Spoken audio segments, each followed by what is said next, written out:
Hi YouTube, ReadyPrepGo here. Time for part 2 of the Minuteman Loadout. And I actually, when putting this together, learned that I am not as prepared as I like to think sometimes, because putting just part 2 of my loadout together took me significantly longer than I ever thought it would.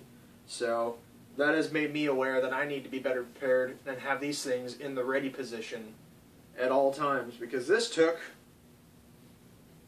I didn't time it, but I think it took about a half hour of me just calmly gathering things and strapping them to myself before I realized that this takes way too long to do. So there is a way that I can do this faster, and I'm going to start keeping these things in a much more ready position.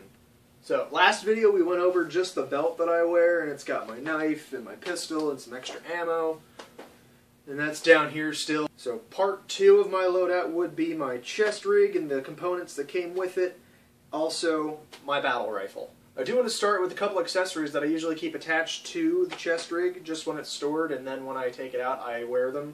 It would be these gloves. These are mechanics gloves, the Impacts, so they're meant to F people up. They've got some rubberized knuckle bits and padded palms and grippy bits and nice little index and thumb bits so you can still operate a trigger. Also, you'll see around my neck I've got these goggles, and these are special to me because these fit over top of glasses. And this doubles as eye protection and glasses protection for me because I need my glasses to see, and these aren't my only pair, but it would be nice if these ones survived as long as possible. So this sort of gives me double protection from things like debris, trees, potentially small bits of shrapnel. I wouldn't trust it against like bullet fragments. And this is definitely not bulletproof. And then around my neck you'll notice I have this. This is just a buff. And that is just a nice sort of, a buffer between my face and the elements, whether that's dust or also debris or cold winds. Before we get to what's right here on front, I'll talk about that. I want to talk about this item here, which one of my subscribers mentioned this, and I told him that I just had yet to make a video on it, and that is my IFAK, my individual first aid kit. I do have one, and I do keep it with my chest rig at all times. And this is just one that I put together. It's got things like Quick Clot, and it's got some chest seals, tourniquets, sterilization methods. In here I also carry a tension pneumothorax kit, which is, tension pneumothorax is when you have air buildup in your chest from a chest wound that sucks air into it and causes stress on your thoracic cavity. In here I have some chest seals and a chest needle for decompression. Now that, I am not qualified to run that procedure, and I would assume that many of you are not qualified to run that procedure, so I do not recommend that you yourself do that if you or someone around you is experiencing tension pneumothorax. I carry it simply because if someone around me is trained to do that procedure, like say a nurse or an EMT, and they need the equipment, I can have this and say, here, use this, save this person, or I need help, save it, and hand them that, and they would be able to then perform the procedure to help me. So, to the beautiful things. This is my SOE micro rig, the M4 rig. This is a great beginner's chest rig because it's small, it's affordable, it's durable, and it does just about everything you could ever want a chest rig to do while being in a small, nice package. It's adjustable, it'll fit everyone from men to women, whether you're barrel-chested, box-chested, any kind of chested. This is adjustable and can suit your needs. So potentially women might want to wear it lower. I also wear it kind of lower because with my loadout, the part 3 that's coming up is my backpack that I carry, my assault pack, which has a very special buckling system that buckles right over your chest and helps distribute the weight across your chest rather than all on your shoulders or all on your hips. It helps evenly disperse it. So we'll get to that in part 3.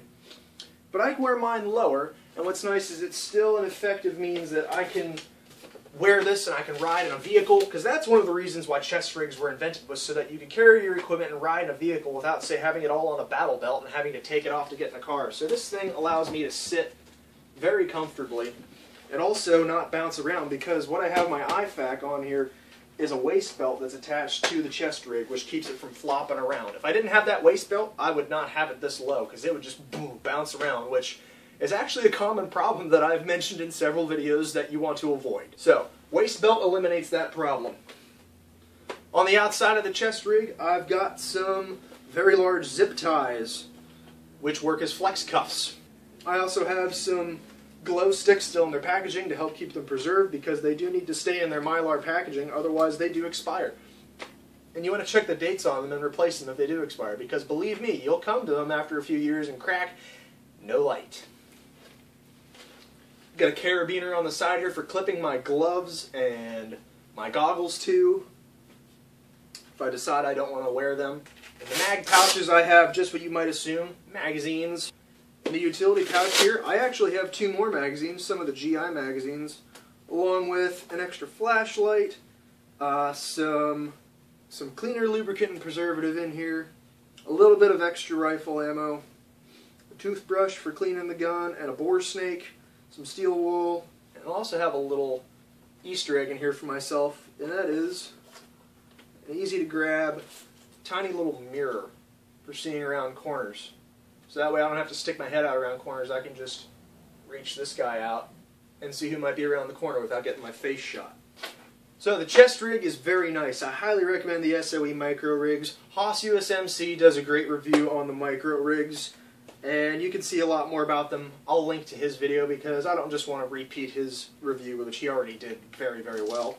Lastly, for today's episode, we have the main battle rifle. This is my Rock River Arms Operator 2. And it is flippin' awesome. Again, these things have been reviewed to hell, so not going to go into too much detail other than that mine is personalized to me. I've got 2 PMags here coupled together, so that way I've got, let's see, I load these just 1 under, so I've got just a little less than 60 on board. Got my flip-up sights. I use iron sights because they are just that. They're iron. They're solid. They're going to hold up. They're what were built for the rifle to use primarily, so they're what I train with and they're what I use. Got a foregrip on the end here, which has a little storage compartment in it, and in there I think I've got like a lighter and also some Allen keys for removing these sights if I did want to put on a red dot sight, and also it does adjust the flashlight laser sight here, which I don't usually use the laser sight on here because since it's side mounted it's kind of hokey to zero in. Also with my rifle, I have this SKT sling. It is one of those quick release slings, which I made a video on how you can make these yourself. It was my second YouTube video ever, a DIY sling. But I like it. It's adjustable so I can tighten it up if I want to hang it up here, which, you know, this is cool. It can rest on the chest rig, and having the chest rig lower here actually sits nicely on my shoulders, so I can rest the rifle on there. These quick release slings are great. SKT makes a really good product. Got the nice pull tab here, so when I'm ready to deploy, I just yank. Deploy, I'm set, ready to go, don't want a chicken wing. And if I need to switch to my left side, all I have to do is grab the buckle here, release, and I can do the shoulder bump, move over to my other side, I'm set. Buckle it back up after I've eliminated the threat, cinch this up with just a pole, I'm set. If I get tired of having it on my chest or I need to squeeze through somewhere a little tighter, I can loosen this up, have this hang down to the side here.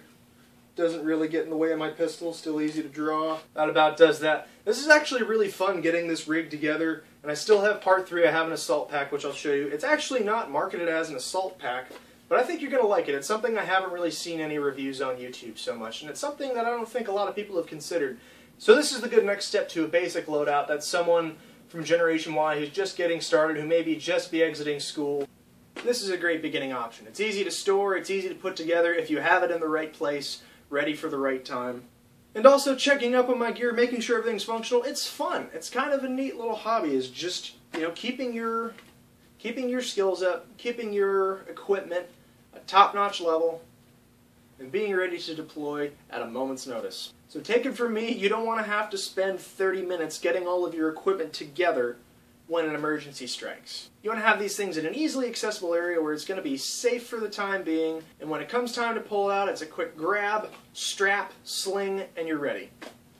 So I hope you enjoyed watching. I really appreciate that you did. I want to thank my subscribers again. The subscriber numbers keep going up. I wake up every morning and I see, hey, I've got 2 new subscribers. That is so great and validating. It makes me want to keep making videos. I get creative, thoughtful, well-worded comments. It's very nice.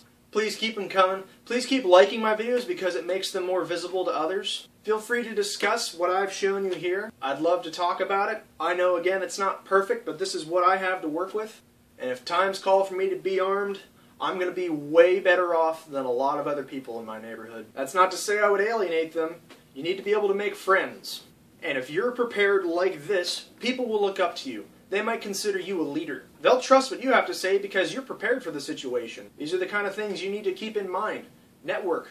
Don't be a lone wolf. I've gotten off topic again. So as always, be safe. Have your things ready. Educate yourself. Have fun. And thank you very much for watching. We'll see you later with part 3.